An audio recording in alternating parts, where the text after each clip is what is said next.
एक वक्त ऐसा वक्त था जब हिंदू देवी देवताओं को हम मंजूर नहीं थे, और आज एक ऐसा दिन है कि आज हमें वो हिंदू देवी देवता मंजूर नहीं है, आज हमें उनकी कोई जरूरत नहीं है। कभी वो हमको नकारते थे, आज हम उनको नकारते हैं।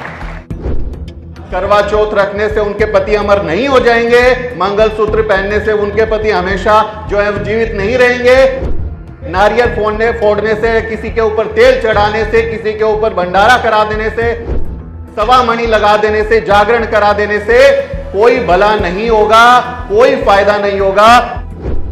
इस पूरी दुनिया में ईश्वर नाम की कोई चीज नहीं है, ईश्वर नहीं होता है। आप स्वयं अपना दीपक बनिए, आप स्वयं अपने आप को पहचानिए। जिसे हम जाति विरोधी आंदोलन कहते हैं, ये एक रिले रेस की तरह होता है।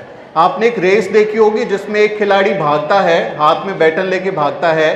जब वो थक जाता है तो वो बैटन किसी दूसरे को दे देता है, फिर वो थक जाता है तो वो तीसरे को दे देता है, और इस तरह से वो लगातार भागते रहते हैं, अपने लक्ष्य को पाते हैं और वो रेस को जीत जाते हैं। ऐसे ही हमारा एंटी कास्ट मूवमेंट भी एक रिले रेस की तरह है, जिसमें हम सबको अपनी अपनी भूमिका निभानी है कि हम किसी भी एरिया में हों। अगर मैं पुलिस प्रशासन में हूं तो मैं पुलिस में अपने लोगों की मदद करूं, उनके एफआईआर दर्ज कराने में, उनको न्याय दिलाने में मैं मदद करूं। अगर मैं मीडिया में हूं तो मैं उनकी बात को अच्छे से उठा सकूं। अगर मैं किसी यूनिवर्सिटी में हूं तो मैं अपने बच्चे के दिल में ये भरोसा दे सकूं कि तुम्हें घबराने की जरूरत नहीं है, ये यूनिवर्सिटी सब की है, आपको पढ़ाई लिखाई करने का हक है, हम उनको हौसला दे सकें। हम किसी भी एरिया में हो, हम एंटी कास्ट मूवमेंट को आगे बढ़ा सकते हैं। ये कोई जरूरी नहीं है कि हमको झंडा लेके, डंडा लेके सड़क पर उतरकर ही एंटी कास्ट मूवमेंट को आगे बढ़ाना है। जब इसकी जरूरत होगी तो वो भी किया जाएगा। हमने 2 अप्रैल 2018 का भारत बंद देखा, जो सरकार ये कहती थी कि हम प्रचंड बहुमत की सरकार हैं, हम किसी के सामने झुकते नहीं हैं। हमने अपने हक अधिकार पर उस प्रचंड बहुमत की सरकार को पहली बार झुका दिया। पूरे देश में बहुजनों की ताकत को देखा, पूरे देश ने देखा कि कैसे हम लोग अपने हक अधिकार के लिए जब सड़क पर आते हैं तो उसका असर होता है।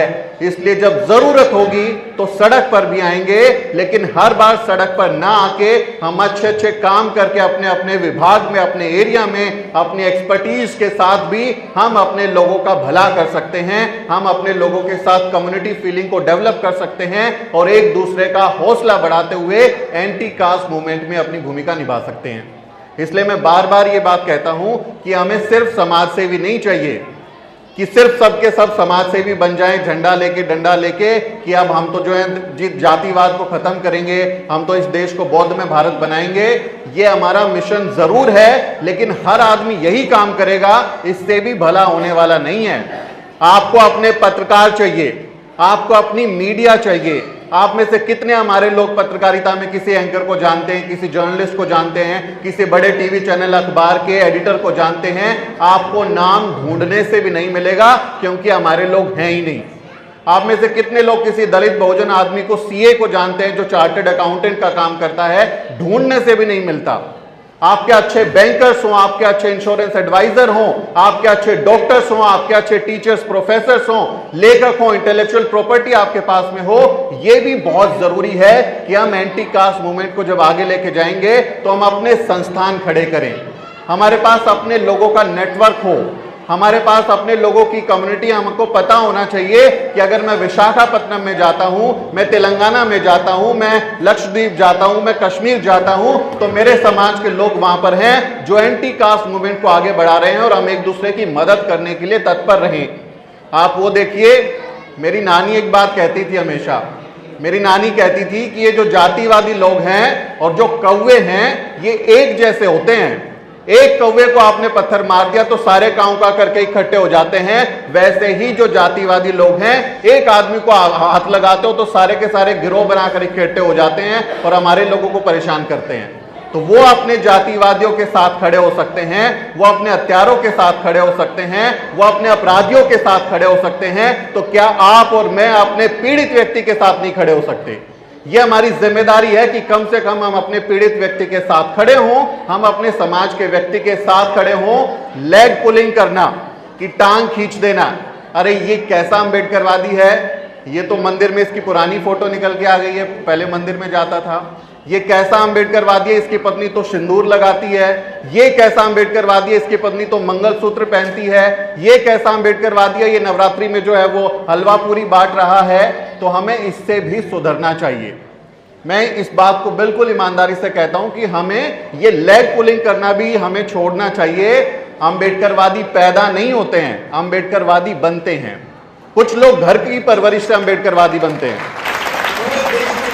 जिनका माहौल घर में होता है अंबेडकरवाद का, वो वहां से अंबेडकरवाद सीखते हैं। अब ये देखिए, छोटे छोटे जो जनरेशन हमारी है, इन्हें वो माहौल मिला है कि अंबेडकरवाद को वो समझ सकें, वो बहुजन मिशन को समझ सकें। तो इनको अंबेडकरवाद की ट्रेनिंग घर से मिली है।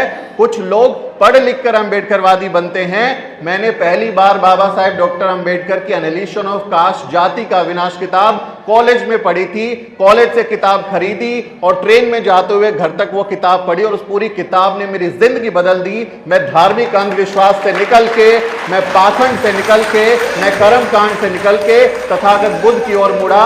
बाबा साहेब डॉक्टर अंबेडकर, राष्ट्रपिता ज्योतिबा फूले, माता सावित्रीबाई फूले, मान्यवर कांशीराम साहेब, अपने महानायक महानायिकाओं को जाना। तो जैसे तथागत बुद्ध को एक दिन ज्ञान मिला था, उनको एनलाइटनमेंट हुआ था, उन्हें ज्ञान की प्राप्ति हुई थी, एहसास हुआ था कि ज्ञान क्या है, उसी तरह हर एक व्यक्ति को, हमारे समाज को जिस दिन ज्ञान हो गया, जिस दिन वो एनलाइटन हो गया, जिस दिन उसको समझ में आ गया कि पाखंड से उसका भला नहीं होगा, करवा चौथ रखने से उनके पति अमर नहीं हो जाएंगे, मंगलसूत्र पहनने से उनके पति हमेशा जो है जीवित नहीं रहेंगे, नारियल फोड़ने से, किसी के ऊपर तेल चढ़ाने से, किसी के ऊपर भंडारा करा देने से, सवा मणि लगा देने से, जागरण करा देने से कोई भला नहीं होगा, कोई फायदा नहीं होगा। जिस दिन उन लोगों को इस बात का ज्ञान हो जाएगा, जिस दिन ये एनलाइटनमेंट हो जाएगा, उस दिन वो खुद, आप देख लीजिएगा, वो पाखंड का रास्ता छोड़ के वो सम्यक बुद्ध की तरफ लौटेंगे, वो अपने पुरखों की तरफ लौटेंगे, वो ज्ञान की तरफ लौटेंगे। तो हमें उनके साथ भी प्यार से बात करनी है। हमारे घर परिवार में अगर कोई ऐसा धार्मिक व्यक्ति है तो उससे प्यार से बात कीजिए, उसको गाली मत दीजिए, अपमानित मत कीजिए, वरना वो भाग जाएगा। आपका चेहरा देखते ही आपके पास आएगा ही नहीं और आप उसको कभी समझा नहीं पाएंगे। आरएसएस वाले लोग आते हैं, आप उनको गाली दे दीजिए, डंडा मार दीजिए, अगले दिन फिर आपके दरवाजे पर खड़े होंगे। तीसरे दिन फिर आपके किसी जन्मदिन के बारे, शादी ब्याह के बहाने आ जाएंगे और आपको जो है वो कन्विंस करेंगे और एक दिन मीठा बोल बोल के अपने जैसा बना लेंगे। इसलिए हमें ये बात समझनी है कि हमें अपने लोगों से संवाद करना, डायलॉग करना, लगातार उनसे चर्चा करना, बात करना, वो हम हमेशा जारी रखें। हम हमेशा लगातार इस बात को ये रखें कि हम सम्मान के साथ अपने लोगों को समझाएंगे, उन्हें अपमानित नहीं करेंगे, उनका अपमान नहीं करेंगे कि उनको लगे कि उनकी बेइज्जती हो रही है और वो फिर आपसे कभी बात ना करे। इसलिए हमें ये बात समझते हुए उनके साथ प्यार से बात करनी है, और जिस दिन उनको समझ आएगा वो सारे पाखंड को छोड़ देंगे। एक दिन ऐसा था, आज देखिए आप सबको देख के बड़ी खुशी हो रही है, और हम जहां बैठे हैं ये समता बुद्ध विहार वो पावर सेंटर है, वो कल्चरल सेंटर है, जिसमें आप जैसे तमाम लोगों को एनलाइटनमेंट हुआ होगा, आपको ज्ञान मिला होगा और जिंदगी में कुछ अहम बदलाव आपके आए होंगे। तो आपके चेहरे देखकर मुझे याद आता है कि एक दिन वो दिन था, एक वक्त ऐसा वक्त था जब हिंदू देवी देवताओं को हम मंजूर नहीं थे, और आज एक ऐसा दिन है कि आज हमें वो हिंदू देवी देवता मंजूर नहीं है, आज हमें उनकी कोई जरूरत नहीं है, आज हम उनको नकारते हैं। कभी वो हमको नकारते थे, आज हम उनको नकारते हैं। तो वक्त जरूर लगता है, वक्त लगता है कि हम लोग एनलाइटन हो। ये मेरे हाथ पे आप ये बुद्ध का जो आप टैटू देख रहे हैं, कभी यहाँ पर ओम लिखा हुआ था, गांव के मेले में लिखवा लिया क्योंकि यही दिखता था, लेकिन हमने उनसे यात्रा तय की। मैं बता रहा था ना कि कैसे एनलाइटनमेंट होता है। किसी को लात खाने के बाद एनलाइटनमेंट होता है। जब उसको लात पड़ जाती है, मंदिर में घुसने नहीं देते, उसकी पिटाई कर देते हैं या उसको धक्का मुक्की कर देते हैं, उसके साथ इस तरह का अपमान होता है, तो किसी किसी को तब इस बात का एहसास होता है कि मैं चाहे किसी भी रैंक पे चला जाऊं, चाहे मैं किसी भी पद पर चला जाऊं, चाहे मैं कुछ भी कर लूं, इनके लिए मेरी जात, मेरा जो सामाजिक हैसियत है वो वही रहती है। इनकी नजर में मेरी दिक्कत जो बात है वो ऐसी ही रहती है, मुझे कोई सम्मान ये लोग नहीं देते। तब वो लात खाकर भी कई लोग, हमारे लोग जो है, समझ जाते हैं और फिर वो इस ज्ञान के रास्ते पर लौटते हैं। तो हमें इंतजार करना चाहिए सही मौके का कि कौन किस व्यक्ति किस तरह से इस रास्ते पर आएगा, बाबा साहेब तथागत बुद्ध के रास्ते पर आएगा। हमें उसका इंतजार करते रहना चाहिए और उसके साथ लगातार बात करते रहना चाहिए। हमें उसे समझाना चाहिए कि हमारी देश की राष्ट्रपति द्रौपदी मुर्मू जी, जो कि एक आदिवासी महिला हैं, वो इस देश के सबसे बड़े पद पर बैठी हैं, और जब वो हौज खास के एक मंदिर में जाती हैं तो उनको वहां जाने से रोक दिया जाता है, मूर्ति के पास नहीं जाने दिया जाता। और बाद में जो ब्राह्मण पंडित है वो कहता है कि हम इस मंदिर के मालिक हैं, जिसे चाहेंगे हम भेजेंगे, ये महिला क्योंकि आदिवासी है हम इसको अंदर नहीं जाने देंगे। और अब आप 2-3 दिन पहले एक तस्वीर देखिए, वो तथागत बुद्ध के मंदिर बोध गया गई हैं, बोधि टेम्पल में, और तथागत बुद्ध के पास खड़े होकर मूर्ति के पास वो नमन कर रही हैं, उनको नमस्कार कर रही हैं। ये फर्क है हिंदू धर्म और बौद्ध धर्म में, यही फर्क है। कोई भेदभाव नहीं, किसी तरह का कोई भेदभाव नहीं, किसी के रंग के आधार पर, जाति के आधार पर, लिंग के आधार पर, अमीरी गरीबी के आधार पर। आपने किसी बौद्ध विहार में, किसी बौद्ध मंदिर में देखा है कि वीआईपी दर्शन कराते हो कि आप 1100 रुपए की पर्ची दे दीजिए, आप 5100 रुपए की पर्ची दे दीजिए, आप 10,000 रुपए की पर्ची दे दीजिए, और बाकी लोग तमाम लाइन में लगे रहेंगे और आप चुपके से आके वहां पर जो है बिना रुकावट के आप दर्शन कर लीजिए। ऐसा आपने किसी बौद्ध विहार में नहीं देखा होगा। आपने किसी बौद्ध मंदिर में, बौद्ध मठ में इस तरह की जो भेदभावकारी पैसे के आधार पर जो लोगों को अमीर गरीब में बांट के दर्शन कराते हैं, ये इंतजाम हमारे बौद्ध विहारों में नहीं देखे होंगे, क्योंकि हमारा धर्म, हमारे बाबा साहेब डॉक्टर अंबेडकर, हमारे प्रमुख जो नायक नायिका हैं, हमें सिखाते हैं समता, न्याय, बंधुता, मैत्री, शील, करुणा। हमको ये ज्ञान देते हैं कि हमारे सब के सब लोग समान है, किसी के बीच में भेदभाव करना गलत है। तथागत बुद्ध ज्ञान प्राप्ति के बाद क्या कहते हैं? आत्मदीपो भव, अपना दीपक स्वयं बनिए, अपनी रोशनी खुद बनिए, खुद पहचानिए आपके अस्तित्व क्या है, आपके गुण क्या है, आप किस तरह से जिंदगी में आगे बढ़ सकते हैं। ये ज्ञान हमारे तथागत बुद्ध हमको देते हैं। वो हमें ये नहीं कहते कि मेरी मूर्ति बना के उसकी पूजा करना, वो हमें ये नहीं कहते कि आप जो है वहां पर जाके जो है दीपक जलाएंगे तो उससे आपका भला हो जाएगा। वो ये नहीं कहते कि आप मेरे यहाँ पर नारियल फोड़ के जाओगे तो आपके बच्चे को नौकरी मिल जाएगी, तेल चढ़ाओगे तो आपकी बीमारी दूर हो जाएगी।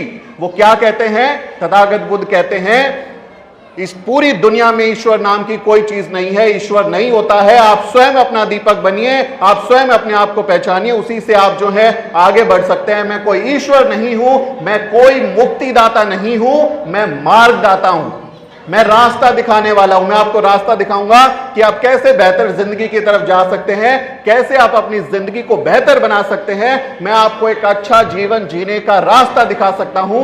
वो दावा नहीं करते हैं कि मैं आपको मुक्ति दे दूंगा, मोक्ष दे दूंगा, स्वर्ग ले जाऊंगा और मैं आपका भला कर दूंगा और ये कर दूंगा। वो हमेशा आपको कहते हैं कि मैं आपको रास्ता दिखा सकता हूं। रास्ता क्या होगा? समता और न्याय का रास्ता, प्रेम का रास्ता।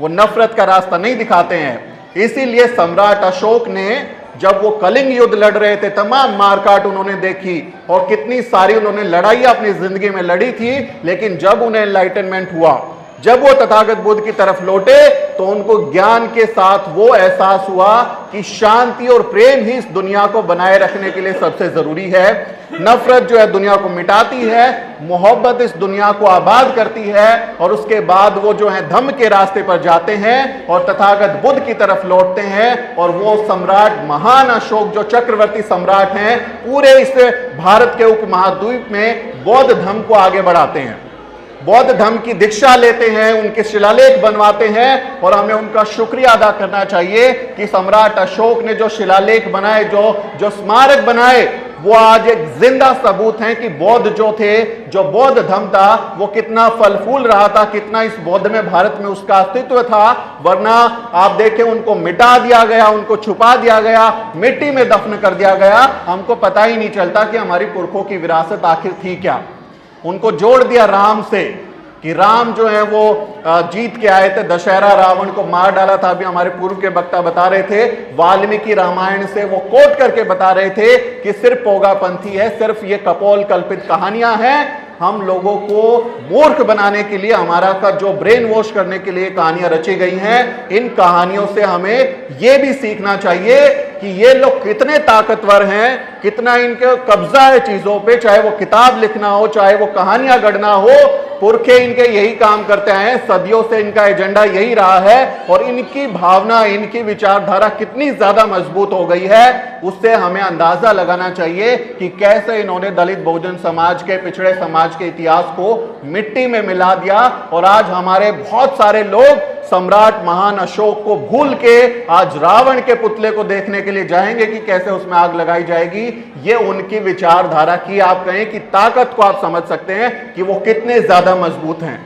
वो हमें अपने ही नायकों के खिलाफ खड़ा कर देते हैं, हमें अपने ही नायकों को भूलने के लिए मजबूर कर देते हैं। हमें एहसास ही नहीं होता कि हम अपनी जो इतिहास है, संस्कृति है, उससे दूर हो गए हैं और उनके चंगुल में जाकर फंस गए हैं। यह हमें एहसास ही नहीं होता।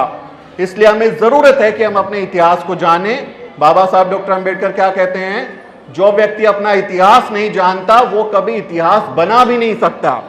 इसलिए हमें अपना इतिहास जानना जरूरी है और इतिहास पे सिर्फ गर्व करते रहना कि बौद्ध में भारत था और सम्राट अशोक ने ये कर दिया, वो कर दिया और इतना बड़ा मंगल में सब कुछ हो गया था। गर्व करना बहुत अच्छी बात है, लेकिन उससे प्रेरणा लेने की जरूरत है कि हम भविष्य कैसे बेहतर बनाएंगे।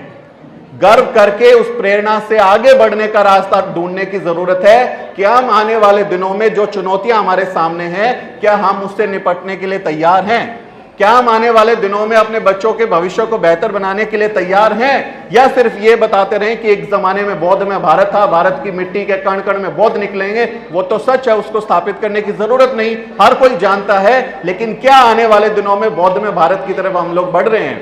क्या हमारे लोग बौद्ध धर्म की दीक्षा ले रहे हैं? क्या हमारे लोग तथागत बुद्ध के रास्ते पर आ रहे हैं, बाबा साहब डॉक्टर अंबेडकर के रास्ते पर आ रहे हैं? ये सवाल भी खड़ा होता है। आने वाली चुनौतियों के लिए क्या आप और मैं तैयार हैं? क्या आने वाले समय के लिए हम और आप तैयार हैं? इस देश में जो आज एक ऐसी पार्टी है जो बैठी है, जो कहती है कि हिंदू राष्ट्र बनाएंगे, उसके बारे में बाबा साहब डॉक्टर अंबेडकर क्या कह के गए हैं कि हिंदू कुछ भी कहे, हिंदू धर्म कभी भी समता, स्वतंत्रता, बंधुता से मेल नहीं खाता और अगर इस देश में हिंदू राष्ट्र बनता है तो वो इस देश के लिए सबसे बड़ी त्रासदी होगी। हिंदू राष्ट्र को किसी भी कीमत पर रोकना चाहिए। ये बाबा साहब डॉक्टर अंबेडकर बोल के गए हैं। उनकी आप किताब पढ़िए, पाकिस्तान, और आप पढ़ेंगे थॉट्स ऑन पाकिस्तान, उसमें ये बात आपको मिलेगी। तो हम क्या उस चुनौती के लिए तैयार हैं, या सिर्फ हम अपने अतीत का जो है वो सुनहरा इतिहास ढूंढते रहें, उसी पर गर्व करते रहें? हमें उस पर भी ध्यान देना चाहिए कि आने वाले चुनाव में हम अपने वोट का सही इस्तेमाल करें, हम अपना वोट बेचे ना, हम जो है अपने प्रतिनिधि से सवाल करें और अपने पुरखों के इतिहास से जोड़कर जो भी वो गलत कर रहे हैं हमारे साथ, हमारे इतिहास को मिटाने की कोशिश कर रहे हैं, उनको उसके लिए जिम्मेदार बनाएं और उनको सबक सिखाएं। ये भी हमें ध्यान रखने की जरूरत है कि मान्यवर कांशीराम साहब जो कहते थे ना कि वोट की ताकत जो मेरे लोगों को मिली है, इसी का इस्तेमाल करते हुए मैं जो है आगे बढ़ूंगा और अपने लोगों की भलाई का काम करूंगा, उसको भी हमें ध्यान में रखना चाहिए कि वो भी हमारे लिए एक जरूरी विषय है। उसको हम चुनाव में कैसे इस्तेमाल कर सकते हैं। आने वाले दिनों में हम लोग क्या करेंगे? आप सब लोग जो है जानते हैं कि हमारे पुरखों ने आरक्षण की बदौलत, बाबा साहब डॉक्टर अंबेडकर जो आरक्षण हमको देके गए, उसके बदौलत बहुत अच्छी अच्छी नौकरियां करी। हम रैंक 1 तक पहुंच गए हैं, यूपीएससी में पहुंच गए हैं। हम लोगों ने बहुत कुछ हासिल किया है पिछले 75 साल में इस देश में, क्योंकि दलितों के पास खोने के लिए कुछ नहीं था, पाने के लिए सब कुछ था और हमारे बहुत अच्छे पदों पर लोग पहुंचे हैं, अच्छी जगह बनाए हैं, घर बना लिए हैं, गाड़ी है, अच्छा एक बढ़िया मिडिल क्लास हम लोगों ने तैयार कर लिया है। लेकिन क्या आने वाले दिनों में जो नए रोजगार हैं वो हमारे बच्चे उसके लायक हैं क्या? अब वो जमाना नहीं है कि आप अपने जवान बच्चे को जो है सुबह सुबह उठा के दौड़ा के भेजेंगे और कहेंगे जाओ दिल्ली पुलिस में कांस्टेबल बनना है, एसआई बनना है या आर्मी में जवान बनना है। आप भूल जाइए, वो जमाना नहीं रहा। आर्मी भी प्राइवेट हो चुकी है, 4 साल की अग्निवीर की नौकरी वहां पर हो गई है। उसके बाद बच्चे क्या करेंगे? हमको ये समझने की जरूरत है कि आरक्षण की वजह से अब नौकरियां खतरे में हैं, आरक्षण बहुत कम बचा है, लागू नहीं कर रहे, बैकलॉग पड़ा हुआ है, ज्यादातर नौकरियों को वो ठेके पर करते जा रहे हैं। तो हमारे जो बच्चे हैं, जब आरक्षण होगा नहीं तो सरकारी नौकरी उन्हें मिलेगी कैसे?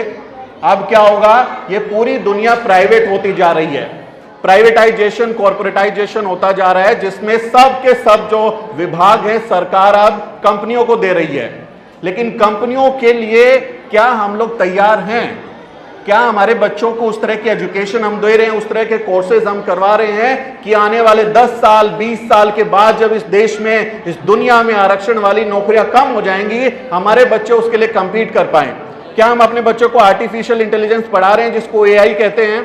एआई का आप सब ने सुना होगा, बहुत बड़ा अभी जिक्र चल रहा है। हमारे द न्यूज वीक पर हमने एआई न्यूज एंकर भी लॉन्च की है। आप देखेंगे वो जो है मेरी तरह खबरें पढ़ती हैं, जबकि वो हकीकत में नहीं है, वो वर्चुअली पढ़ती हैं और मेरी तरह खबर पढ़ के बताती हैं। एआई एंकर हमने उनका नाम प्रज्ञा रखा है, तो प्रज्ञा मेरी तरह ही खबर पढ़ती है, जबकि वो हकीकत में नहीं है। आने वाले दिनों में वो इतनी बेहतर हो जाएगी कि मेरी जरूरत ही नहीं होगी, वो खुद ही पढ़ेगी खबरें, खुद ही हमारे समाज के काम बताएगी। तो क्या हम अपने बच्चों को आर्टिफिशियल इंटेलिजेंस के लिए तैयार कर रहे हैं? क्या हम अपने बच्चों को मशीन लर्निंग के लिए तैयार कर रहे हैं, कोर्सेज करा रहे हैं? क्या हम उनको डेटा साइंस के लिए तैयार कर रहे हैं? क्या हम आने वाले 10-20 साल के जो भविष्य के रोजगार हैं, जो हमें दुनिया के किसी एक कोने में ले जाके अच्छे अवसर दे सकते हैं, उसके लिए हम अपने बच्चों को तैयार कर रहे हैं कि नहीं कर रहे हैं? यह भी बहुत जरूरी है कि हम अपने बच्चों को ऐसी पढ़ाई लिखाई में डालें जो अच्छे रोजगार भविष्य में उनको देने की काबिलियत रखते हो, उनके अच्छे अवसर मिल सकें। सिर्फ आरक्षण के भरोसे बैठे रहना, सिर्फ सरकारी नौकरी के भरोसे बैठे रहना भूल जाइए। आने वाले 10 साल में ये अब मुमकिन नहीं है। आरक्षण जितना बचा सकते हैं हम उतना बचाएंगे, हम उसकी लड़ाई लड़ेंगे, लेकिन जो प्राइवेट दुनिया अब हो गई है, जो कॉर्पोरेट पूरी दुनिया हो गई है, उसमें भविष्य में हम अपनी कैसे जगह बना सकते हैं, कैसे हम वहां पर अपने लोगों को फिट कर सकते हैं, उसके लिए भी हमें तैयारी करनी होगी। दुनिया के जो टॉप ग्लोबल सीईओ बने हुए हैं, चाहे वो गूगल हो, माइक्रोसॉफ्ट हो, पेप्सी हो, तमाम इनके सबके सब भारत के लोग हैं, लेकिन हमारा आदमी एक भी नहीं है। एक भी आदमी हमारा उनमें नहीं है। क्यों नहीं है? क्योंकि क्या हमारे बच्चे उस तरह की तैयारी करके, पढ़ाई लिखाई करके भविष्य के लिए चैलेंज जो आने वाले हैं उसके लिए हम लोग तैयारी कर रहे हैं? हम सिर्फ ये कहते रहे कि भैया यहां पर ऐसे ही हम जो है जाति विरोधी आंदोलन चलाएंगे, जातियों को खत्म कर देंगे और बौद्ध में भारत बनाएंगे। ये करना बहुत अच्छी बात है, हमें लगातार इसके लिए कोशिश करनी है, लेकिन हमें चुनौतियों के साथ भी ध्यान रखना पड़ेगा कि भविष्य में किस तरह की चुनौती हमको आने वाली है। हमारे पास रोड मैप होना चाहिए कि आने वाले 10 साल 20 साल के बाद हम क्या करेंगे, तभी जाके हमारे लोग जो हैं कुछ बेहतर कर सकते हैं। इसलिए मेरी आप सबसे गुजारिश है कि अपने पुरखों से जुड़े रहिए, अपने इतिहास को जानते रहिए, लेकिन भविष्य को बनाना मत भूलिए। अपने बच्चों को अच्छा रोजगार, अपने अच्छे बच्चों को अच्छी शिक्षा, सुनहरे अवसर देने के लिए कोशिश जरूर कीजिए। उनको चाहे कितनी तकलीफ आपको झेलनी पड़े, बच्चों को शिक्षा जरूर दीजिए। अच्छी बेहतर शिक्षा ही हमारा हथियार है, हमारे पास कोई और हथियार नहीं है। ना कोई प्रॉपर्टी बहुत ज्यादा है, ना कोई इंडस्ट्रीज हमारी चलती हैं, ना कोई बाप दादा हमारे लिए जमीनें छोड़ के गए हैं। सिर्फ शिक्षा हमारा हथियार है, जिसके दम पर आज मैं और आप तमाम दुनिया में हम अपनी बात पहुंचा सकते हैं। तमाम तरीके की तकनीक का इस्तेमाल करते हुए पूरी दुनिया में बहुजन आंदोलन और जो दलित एट्रोसिटीज हैं उसके ऊपर हम लोग एक माहौल खड़ा कर पाते हैं, तो हमें उसकी तरफ भी ध्यान देना चाहिए। और जो दलित हैं उनमें ये एटीट्यूड हमेशा रहता है कि हम जो है हिंदी मीडियम में पढ़ेंगे, हम स्वदेशी आंदोलन को चलाएंगे, हम इस देश की बनी हुई वस्तुओं को खरीदेंगे, देशभक्ति, ये इतना ठोक के भरा रहता है हमारे लोगों में, इतनी सारी चीजें उसके नाम पर हमारे को मूर्ख बना दी जाती हैं। ये भी समझने की जरूरत है। बाजारवाद, कॉर्पोरेट जो हो रहा है, अभी जो बाजारीकरण हो रहा है पूरी दुनिया में, आप देखें ग्लोबल इकोनॉमी हो रही है, दलितों के पास वैसे भी खोने को कुछ नहीं है, इसलिए हमें उसमें भी कम से कम अपने अवसरों को ढूंढना चाहिए कि हमारा बच्चा आज यहाँ से पढ़ाई करके अमेरिका में जाके नौकरी क्यों नहीं कर सकता, वो यूके में जाके नौकरी क्यों नहीं कर सकता, वो वहां पर अच्छा अपना बिजनेस सेट क्यों नहीं कर सकता। तो हमें जो बाजारीकरण है उसके अंदर कैसे हम बेहतर अवसर ढूंढ सकते हैं, कैसे ग्लोबल अपॉर्चुनिटीज को कैच कर सकते हैं, कैसे हम अपना जो एंटी कास्ट मूवमेंट है उसको पूरी दुनिया में ले जा सकते हैं, इसकी तरफ भी हमको ध्यान देना चाहिए। इन जो ये रामदेव जैसे लोग हैं, ये जो स्वदेशी के नाम पर और जो जागरण के नाम पर और तमाम तरीके के इस तरह की चीजों को लेके कि हम हिंदी में पढ़ाई कराएं, उसी में अटके रहें, इससे भी हमको बचना चाहिए। हमारे लिए अंग्रेजी शिक्षा बहुत जरूरी है। आपने वो सबने सुना था ना कि बाबा साहब डॉक्टर अंबेडकर ने बोला था कि शिक्षा शेरनी का वो दूध है जो पिएगा वो दहाड़ेगा। बाबा साहब का एक अखबार निकलता था मूक नायक, उसके दूसरे या तीसरे एडिटोरियल में बाबा साहब डॉक्टर अंबेडकर ने ये बात लिखी है, और पूरी बात ये लिखी है कि अंग्रेजी शिक्षा, इंग्लिश एजुकेशन जो है, अंग्रेजी शिक्षा शेरनी का वो दूध है जो पिएगा वो दहाड़ेगा। तो बाबा साहब सिर्फ हिंदी एजुकेशन की या किसी लिटरल जो रीजनल एजुकेशन है उसकी बात नहीं कर रहे हैं, वो कह रहे हैं अंग्रेजी शिक्षा शेरनी का दूध है, जो उसको पिएगा वो दहाड़ेगा। इसलिए अपने बच्चों को अंग्रेजी की तालीम दीजिए, अच्छी अंग्रेजी स्कूल में भेजिए, भले ही आपको मुश्किल का सामना करना पड़े, भले ही आपको जो है एक वक्त के लिए आपको कोई कॉम्प्रोमाइज करना पड़े, लेकिन अच्छी अंग्रेजी शिक्षा उनको दीजिए, क्योंकि जब अंग्रेजी शिक्षा में वो पढ़ाई लिखाई करेंगे तो उनको सिर्फ भारत की अपॉर्चुनिटी नहीं, पूरी दुनिया में ग्लोबल अपॉर्चुनिटीज खुलती हैं। अब मैं हिंदी जर्नलिज्म करता हूं, मैंने हिंदी जर्नलिज्म में पढ़ाई की है, तो हिंदी में तो मैं इंडिया में ही काम कर सकता हूं ना, मैं यूएस में बैठ के हिंदी में खबरें बनाऊंगा, यूएस वालों की उनको समझ ही नहीं आएगी। मैं किसी यूके या किसी वेस्टर्न के कंट्री में जाके अगर मैं हिंदी में खबरें बनाऊं तो कौन देखेगा? लेकिन अगर मैं अंग्रेजी में खबरें बनाता हूं तो दुनिया के तमाम मुल्क जो हैं वो मेरी खबर को देखेंगे, मेरी खबर को पढ़ सकते हैं, देख सकते हैं, मेरे सब्सक्राइबर बन सकते हैं और मेरे लिए बेहतर अवसर क्रिएट कर सकते हैं। इसलिए जब अंग्रेजी में आप काम करते हैं तब आपके लिए तमाम तरीके की अपॉर्चुनिटीज भी खुलती हैं, अवसर खुलते हैं। इसलिए भाषा के प्रति कि हम तो जो है जी हिंदुस्तान इसी में खुश हैं, ये मोह भी छोड़ दीजिए। इस बाबा साहब डॉक्टर अंबेडकर ने जो बात बोली थी ना कि we are Indian firstly and lastly, हम सबसे पहले और सबसे आखिर में भारतीय हैं। ये बड़े गर्व के साथ हम कहते हैं कि हम सबसे पहले और सबसे आखिर में भारतीय हैं। लेकिन उससे आगे जो बाबा साहब डॉक्टर अंबेडकर ने बात की है उसी लेख में, उसी बात में वो आगे क्या कहते हैं कि हाँ हम भारतीय हैं और मुझे गर्व है भारतीय होने पर, लेकिन जब देश के बीच में और मेरे समाज के बीच में उनके हित चुनने का अगर मेरे को मौका मिलता है तो मैं अपने समाज के हित को चुनूंगा, क्योंकि समाज के साथ इतना बड़ा नुकसान हुआ है, इतना ज्यादा नुकसान किया है कि मेरे पास इस देश में जिन लोगों के पास सत्ता होगी वो मेरे लोगों को कभी कुछ नहीं देंगे। इसलिए मैं अपने समाज के साथ खड़ा होना पसंद करूंगा। तो हमें इस बात को समझना चाहिए कि ये मूर्खता बनाकर देशभक्ति के नाम पर और हिंदुत्ववाद के नाम पर जो हमको ब्रेन वॉश किया जाता है उससे हम बाहर निकलें। हम सम्राट अशोक के दिखा हुए रास्ते पर चलें, तथागत बुद्ध के रास्ते पर चलें, बाबा साहेब डॉक्टर अंबेडकर के रास्ते पर चलें और उनके सपनों का भारत बनाने के लिए कोशिश करें। यही हमारे लिए सबसे बड़ी सीख है। हम एक दूसरे का हौसला बढ़ाएं, टांग खींचे नहीं, हिम्मत दे, हाथ पकड़े। अगर कोई डूब रहा है तो उसको नीचे नहीं करना है, हाथ पकड़ के ऊपर लाना है, कम्युनिटी फीलिंग के साथ आगे बढ़ना है, एक दूसरे का साथ देना है। यही मेरी आपसे गुजारिश है। लगातार एंटीकास्ट मूवमेंट में हिस्सा लेते रहें और बाबा साहब डॉक्टर अंबेडकर के सपनों का भारत बनाने की कोशिश करते रहें। बहुत बहुत शुक्रिया, आपने मुझे सम्मान दिया, सुना। कभी फिर आपसे मुलाकात होगी। जय भीम, जय भारत। साथियों, अगर आपको द न्यूज वीक का काम पसंद है और आप चाहते हैं कि हम यूं ही अंबेडकरवादी पत्रकारिता करते रहें तो हमारी आर्थिक मदद जरूर करें।